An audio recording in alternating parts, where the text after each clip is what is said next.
Hello, my homies.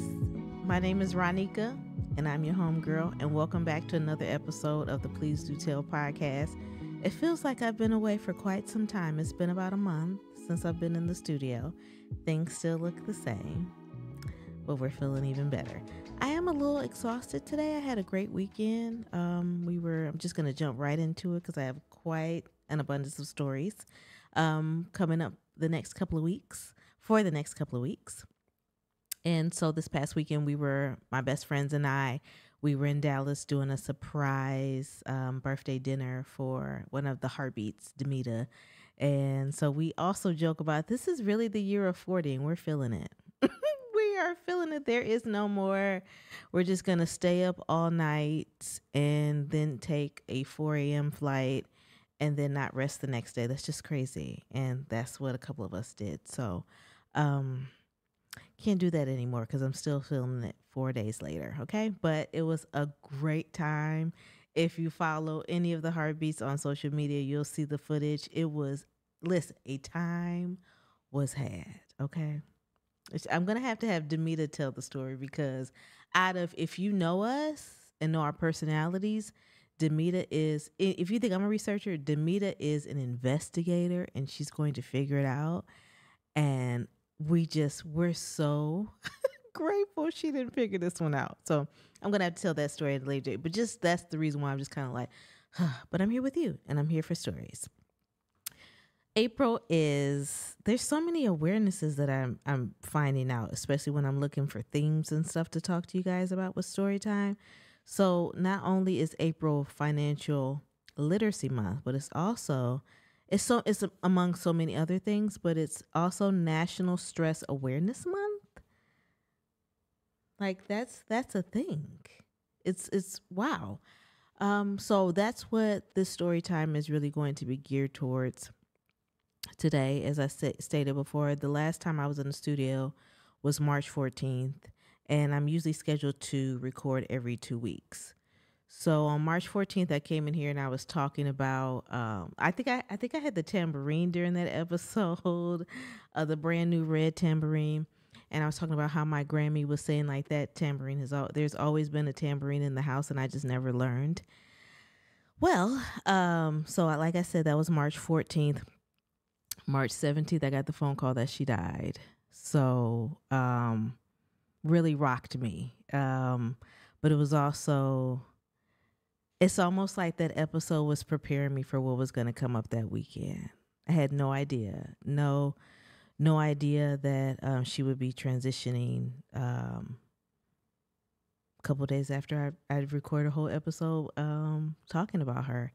So that was also, I guess, me giving her flowers without even knowing it. So I want to talk about the stories that I'm going to talk about today are surrounding how so many times in my life when I think about it, I was absolutely stressed out.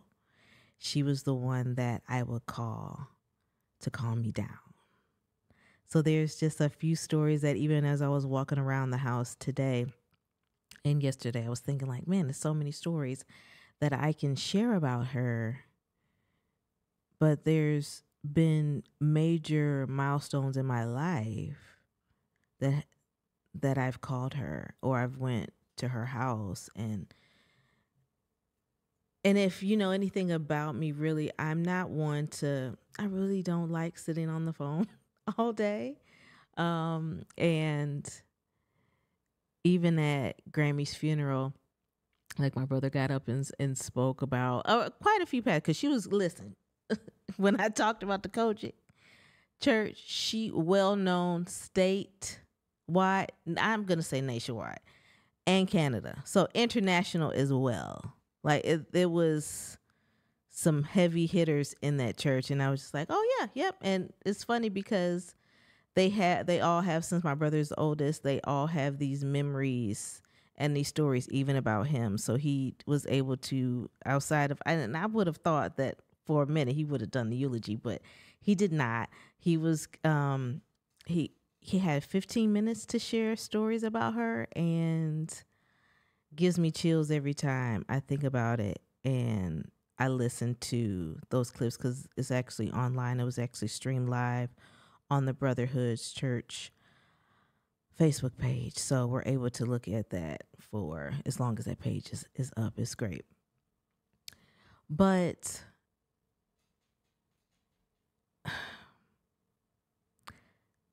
getting back to how she's done so much in my life,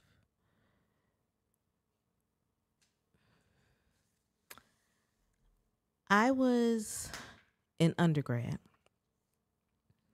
and there were numerous times that I thought, let me just start here. I hated undergrad. Absolutely hated it. Hated the whole journey of it. It taught me a whole lot. I just did not want to go to the school that I went to for undergrad. And as my sister and I have conversed over the years, she didn't like it either because she went to the same school.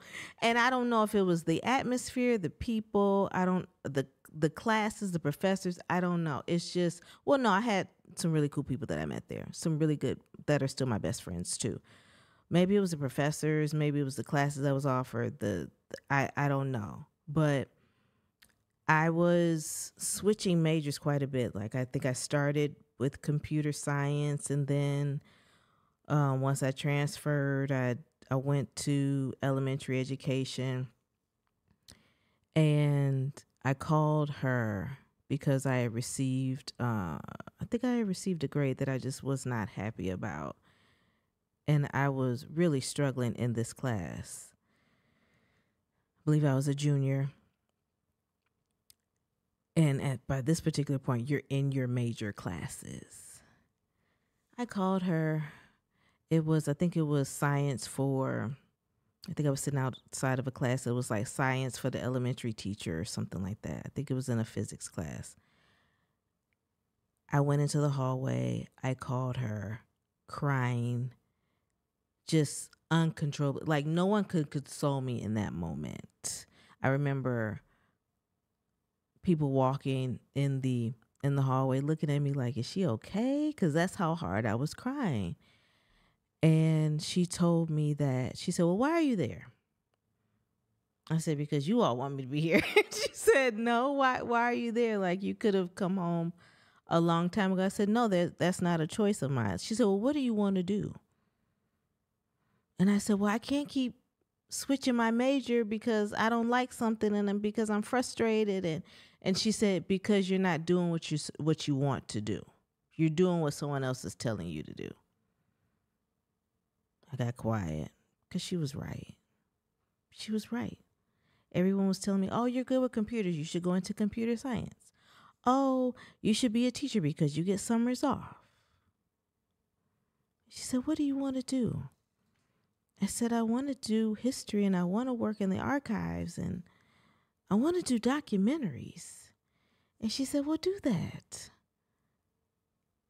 She said, get yourself together. Of course, she prayed with me, of course. She said, get yourself together. March over there to that office and switch your major today. Like there's someone in the office that could do all of that for you today. It's not even 5:00 yet. I said, I'm finna go over there with puffy eyes. And she said, you finna go over there. It doesn't even matter. You're going over there. So I marched over there. I switched my major to history. And within a year after me doing that, I was out of there. And I mean, the recession happened, but that's another story for another day. It's not like I got a job in my major, but yeah. But that was just one instance. And then the other story is when the other story is so funny because whenever I'm in this podcast, my sister calls me. She must be in my favorites. She must be because she's getting through. And the timing is just always impeccable. Hi, Jennifer.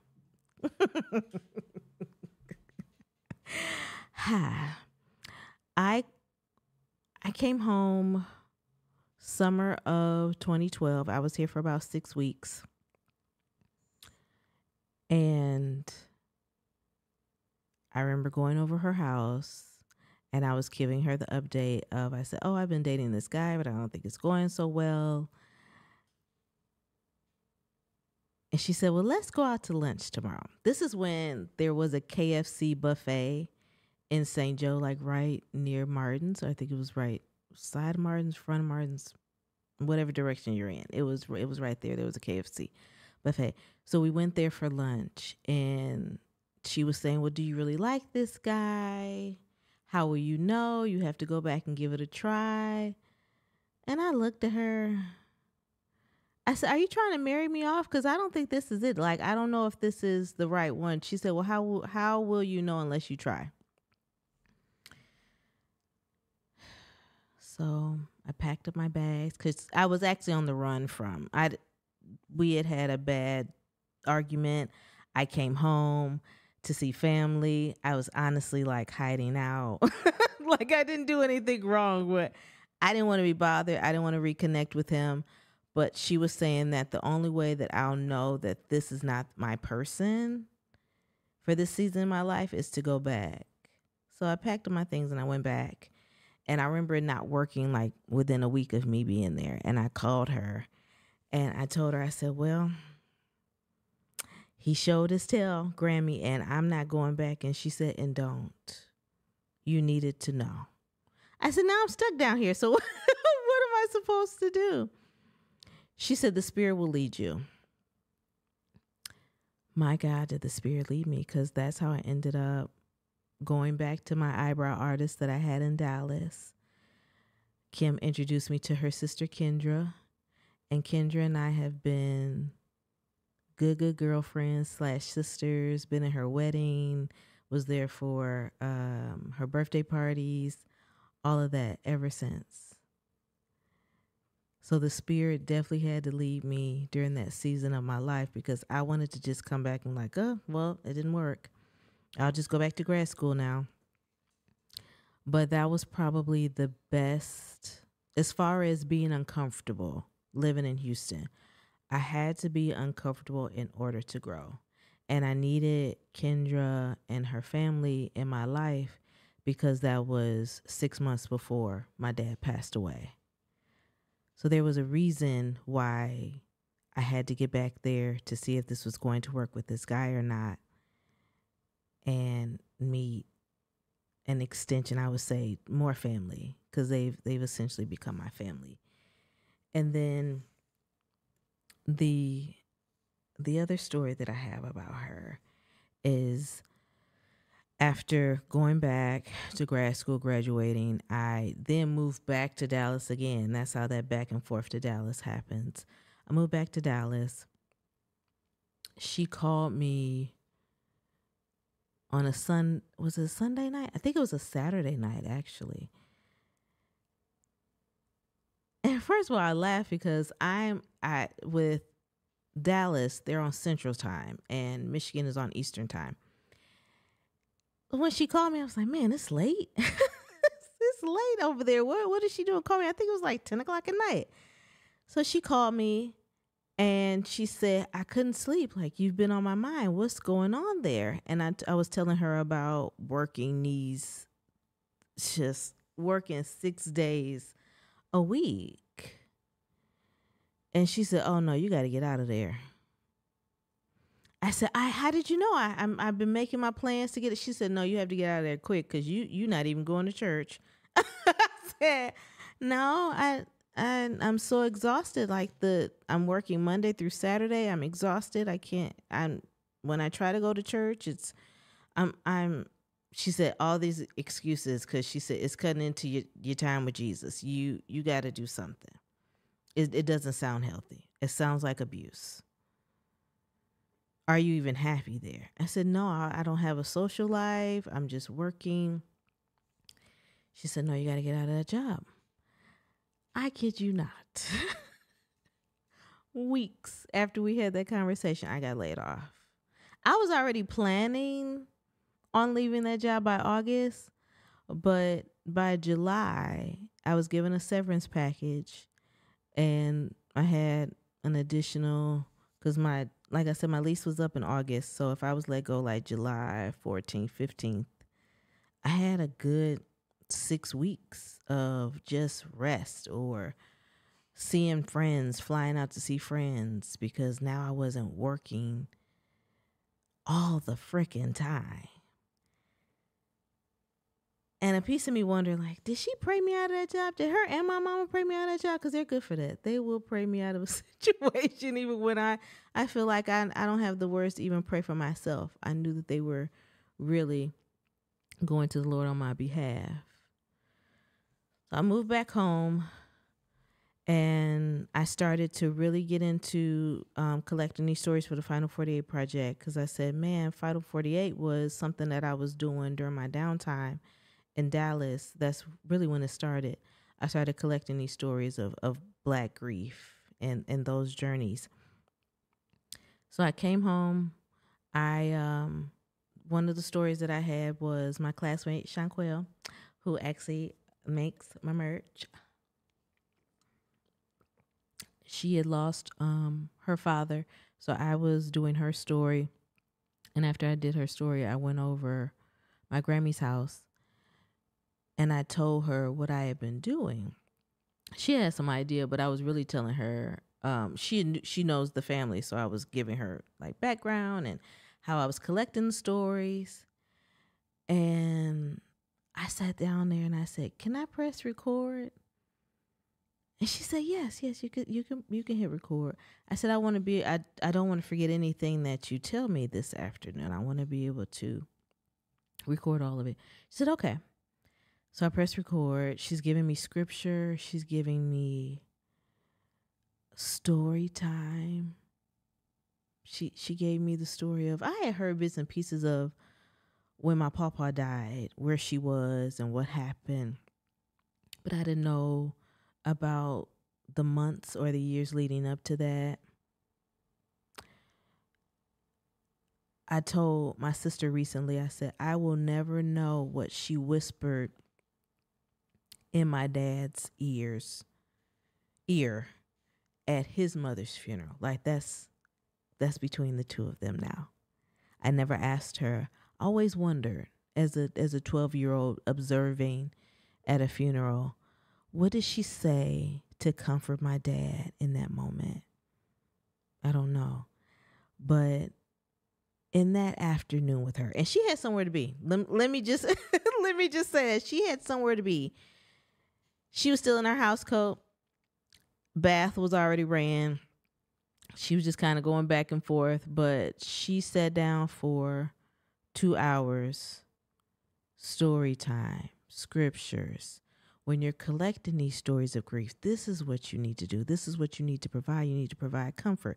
Make sure you always have a box of tissue. Do you have bottled water? Because you're going to open up old wounds, and how will you support them with scripture? What if you get someone that doesn't know Jesus? It was all of these things. But it was a story that she told me, well, a story that I reminded her of was, and I have the recording. So I mean, maybe one day I told her that I'd probably listen to it once after, and not in its entirety. I had a class. I was still in the documentary studies program at Duke. And I let the class listen to a piece of what her and I talked about. And I remember my professor was saying, like, this needs to be a series called Lean In, because she said, I hung on to every word she said. And she said, and she's talking so softly that you must lean in, because she said it's so many nuggets. But I told her, I said, when I was living in Houston, I said, I called you because I was stressed out, and they said Dad had 2 weeks to live, and I didn't know what I was going to do. And I said, you began to tell me the story of Pawpaw transitioning. And she said, I stood in that window right there, and the window was like right behind me. She said, I stood in that window right there. And she said, I remember him telling me to let go.